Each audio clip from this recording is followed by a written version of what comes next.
Hi guys, Mr. C here. Just want to talk to you guys about something real quick. As some of you know, I'm a motivational speaker. I've given about 30 to 35 speeches over the last 12, 13 years or so. Some pretty big gigs, some smaller gigs. And I often get asked by people, like, why do you speak? Why do you do what you do? And it's not about, talking about my life and how I've overcome Tourette's and a brain injury and visual and speech impediments and impairments and abuse and all these other things. Um, two things that, two stories I want to share real quick that come to mind.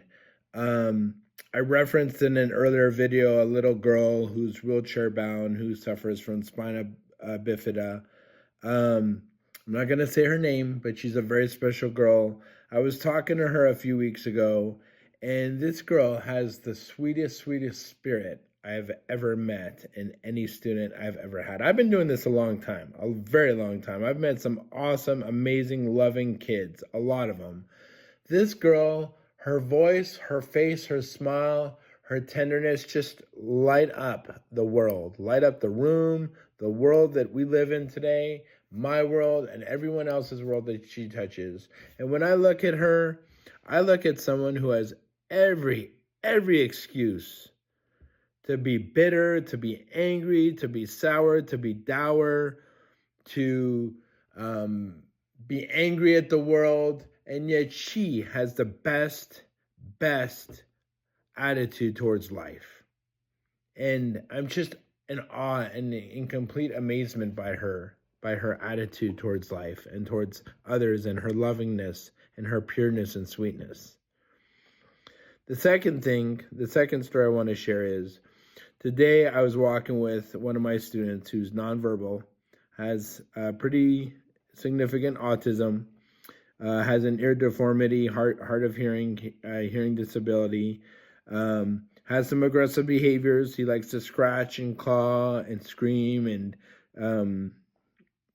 touch people inappropriately at times. I'm not going to say that kid's name either. That's between me and him.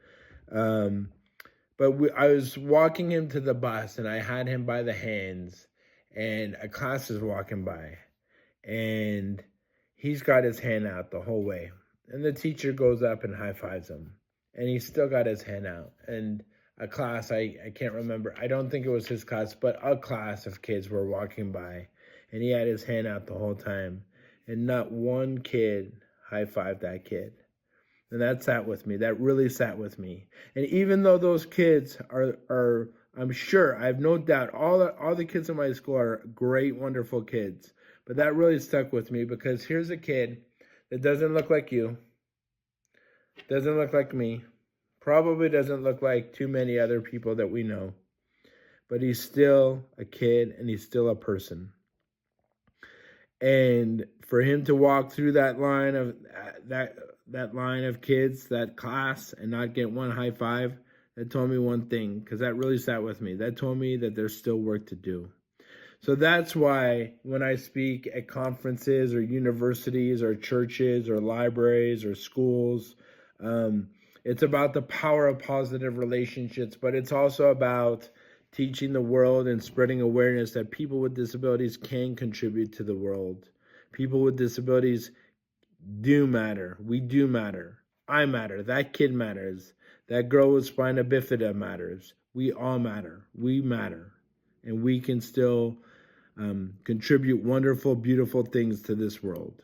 And so that's why when I get up there and I speak for an hour, and I'm bleeding my soul, I'm splitting my soul wide open for people to see and hear. And sometimes people that I'll see again in other places, sometimes people that know me. That's why I do what I do, because it's not easy. It's not easy getting up there and bearing your soul, but I do it to spread awareness for my kids, the kids that I love, the kids that do matter.